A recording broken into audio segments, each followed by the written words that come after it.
ठीक है, ध्यान दीजिए इधर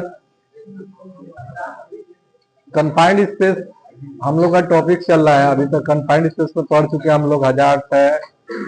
अभी हजार्ड्स में थोड़ा डीपली हम लोग पढ़ रहे हैं कि पढ़े थे atmospheric hazard, physical hazard, atmospheric hazard. तो एटमोस्फेरिक हजार्ड में अभी oxygen deficiency and oxygen enrichment, toxic atmosphere और फ्लेमेबल एटमोस्फेयर था। ऑक्सीजन डिफिशियंसी पढ़ लिए, क्या क्या रीजन हो सकते हैं, common cause of oxygen deficiency in confined space, consumption reaction and displacement. दूसरा उसका है oxygen enrichment. Oxygen confined space में ऑक्सीजन की कमी होगी तो भी खतरा है, बढ़ोतरी होगी तो भी खतरा है। अब ये होता है कि ठीक है, कम तो कितना कम, 19.5% से अगर ऑक्सीजन लेवल्स कम है तो उसको हम लोग लेक ऑफ ऑक्सीजन बोलेंगे कि ऑक्सीजन की कमी हो सकती है, क्योंकि आदमी को सफोकेशन होगा, सांस लेने में दिक्कत होगी, कंफर्टेबल नहीं होगा। उसके बाद जो 23.5% है, एक्स्ट्रा कितना होता है, मैक्सिमम किसको बोला जाता है। इंटरव्यू में देखिए क्वेश्चन ये आता है कि ठीक है मिनिमम तो कितना और मैक्सिमम तो कितना, तो मैक्सिमम 23.5%। तो वहां पे सीधा सा क्वेश्चन ये आता है कि ऑक्सीजन की बढ़ोतरी होगी तो क्या होगा, आग लग सकता है। ये ध्यान में कभी भी रखिएगा, उतना पता नहीं रहता है किसी को। ऑक्सीजन की बढ़ोतरी होगी तो आग लगेगा। और जो ऑक्सीजन की बात करें, हमारे जो एटमॉस्फेयर में ऑक्सीजन की मात्रा है 21%, 20.9% है, 21% कंसिडर करते हैं हम लोग, 21% ऑक्सीजन है। आग लगने का जैसे कि फायर क्या है, फायर में क्या है, it is a combination of heat fuel oxygen which create a chemical reaction. तीन चीजों को मिश्रण होता है, तीन चीजों को मिक्स होता है, तो उसको हम लोग फायर बोलते हैं। अभी ये बात आती है कि सर यहाँ पे फायर क्यों नहीं लग रहा है, तीनों चीज तो है, ऑक्सीजन भी है, फ्यूल्स भी है, हीट भी है, फिर आग क्यों नहीं लग रहा है। तो उसमें एक आता है फ्लैश पॉइंट, बोला जाता है कि जो मिनिमम टेम्परेचर पर जो चीजें बर्न होना शुरू हो जाए, जलना शुरू, उसको हम लोग फ्लैश पॉइंट बोलते हैं। ठीक है, अभी वही चीज है, यहाँ पे अगर ऑक्सीजन लेवल बढ़ गया 23.5% से ऊपर गया, आग लग सकती है। अगर आपको लगता है कि आंधी चल रहा है, बहुत तेज हवा चल रही है, तो मतलब ऑक्सीजन भी बहुत तेज से चल रहा है। ऑक्सीजन जितना है उतना ही चलेगा, वो खाली स्पीड बढ़ा है। जैसे हम लोग इलेक्ट्रिकल में पढ़े थे करंट का, कि करंट क्या है और वोल्टेज क्या है। तो करंट क्या है, फ्लोइंग टू इलेक्ट्रिकल चार्ज, और वोल्टेज क्या है, मेजरिंग ऑफ इलेक्ट्रिकल फोर्स है, तो करंट ही। अब उसको स्पीड से लेके जा रहा है कि धीरे लेके जा रहा है, करंट को ही लेके जा रहा है ना। तो वही चीज है कि ऑक्सीजन लेवल वही है, 21% ही है। अब वो आधी चलेगा तो ऐसा नहीं कि खूब ज्यादा ढेर सारा ऑक्सीजन लेके आएगा, वो जितना ऑक्सीजन अवेलेबल है उसी को ही वो लेके जाएगा।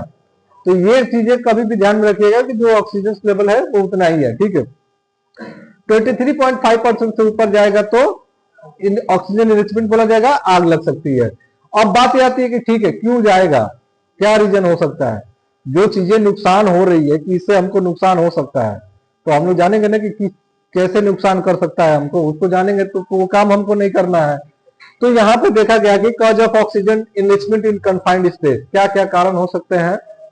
Leakage of oxygen cylinder. अभी सिंपल सी बात है, मैं क्या बोल रहा हूं कि आपको ये रट्टा मारने की जरूरत नहीं है।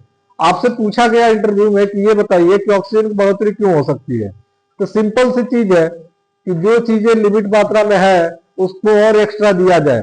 हम 4 रोटी, हमारी कैपेसिटी है खाने की, 4 रोटी रखा हुआ है और हमको बढ़ोतरी करना है कि क्यों बढ़ोतरी हो सकता है, तो 4 और डाल दो, बढ़ोतरी हो गई। तो वही चीज है, कहीं भी अगर पर्याप्त मात्रा में ऑक्सीजन है और ऑक्सीजन उसमें और ज्यादा दिया जाए तो ऑक्सीजन इनरिचमेंट हो सकता है। तो ज्यादा कहां से दिया जाएगा, तो यहां पे देखिए कैसे ज्यादा हो सकता है।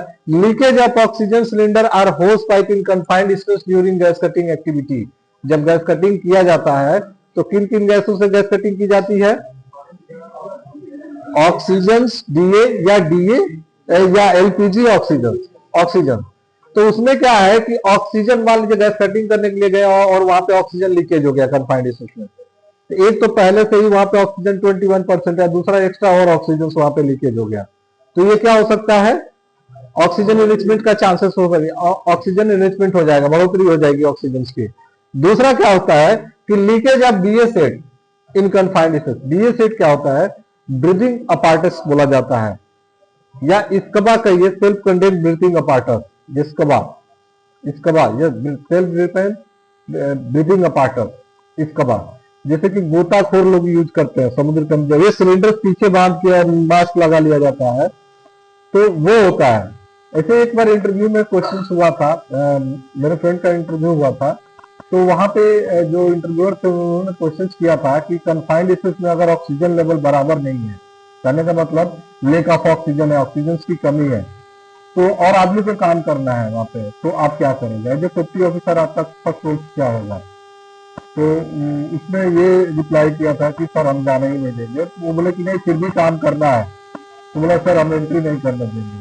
तो बोला कि ठीक है काम करना है, आप एंट्री करने नहीं देंगे, फिर भी काम करना है वहां पे, तो आप क्या करेंगे? वो जबरदस्ती एक ही बात बोला, सर हम जाने ही नहीं देंगे, एंट्री ही नहीं करने देंगे।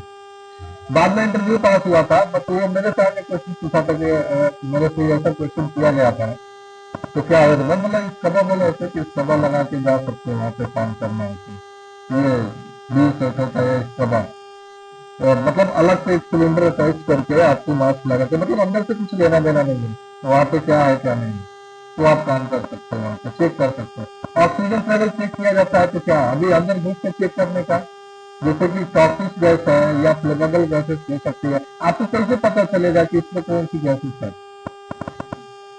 ऑक्सीजन जब तक चेक नहीं करेंगे आपको पता कैसे? तो चेक करने के लिए क्या करने का, कंफाइंड इंस्ट्रूमेंट भूल गए मशीन लेके, पता चला टॉक्सिक गैस है उसमें, वहीं पे गिर गए। तो वहां पे कई बार ऐसा कंडीशन होता है कि रस्सी बांध के ऑक्सीमीटर को चालू करके अंदर डाला जाता है। जैसे मैं इसकी बात कर रहा था बार्ज की, जो शिप जो बता रहा था कि बार्ज जो आती है शिप टाइप्स की होती है, तो समुद्र के थ्रू आ रही है, तो उसमें सेक्शन होते हैं अलग अलग, तो सब में होल्स होता है। होल्स मतलब उस सब में पानी भरा रहेगा, उसको लेवल करने के लिए जो बार्ज होता है।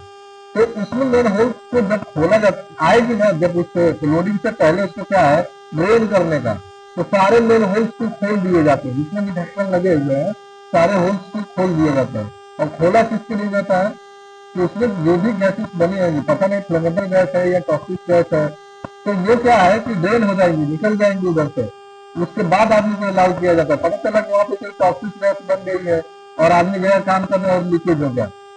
भोपाल गैस का देखिए ना, भोपाल गैस अभी रिसेंटली उसका पूरा हुआ, भोपाल गैस तुलसी वाला, हम लोग उसमें एक मूवी भी देखे थे, अभी आई थी, उसका वेब सीरीज भी आया है, मूवी भी आई है। नहीं नहीं, वो तो मिशन रानीगंज था, ये भोपाल गैस पे, इसी वाले पे, भोपाल गैस वाले पे अभी एक the railway man, the railway man करके एक सीरीज आई है, उसको देखिएगा। उसमें टॉक्सिक गैस, उसमें जो गैस लीकेज होती है, उसमें कौन सी गैस लीकेज होती है? एज ए सेफ्टी ऑफिसर आप लोग से इंटरव्यू में क्वेश्चन किया गया, आज तक का इसमें सबसे बड़ा, आज तक का सबसे बड़ा एक्सीडेंट माना जाता है भोपाल में स्थिति, क्योंकि उसका असर आज तक भी है वहां पे, आज तक उसका असर है। असर ऐसा ना कि अभी कुछ दिन पहले मैं रिसेंटली न्यूज में देखा था, शायद उसका डेट आया था उसमें, तो उसमें ये हुआ था ना, फर्स्ट नाइट ही 4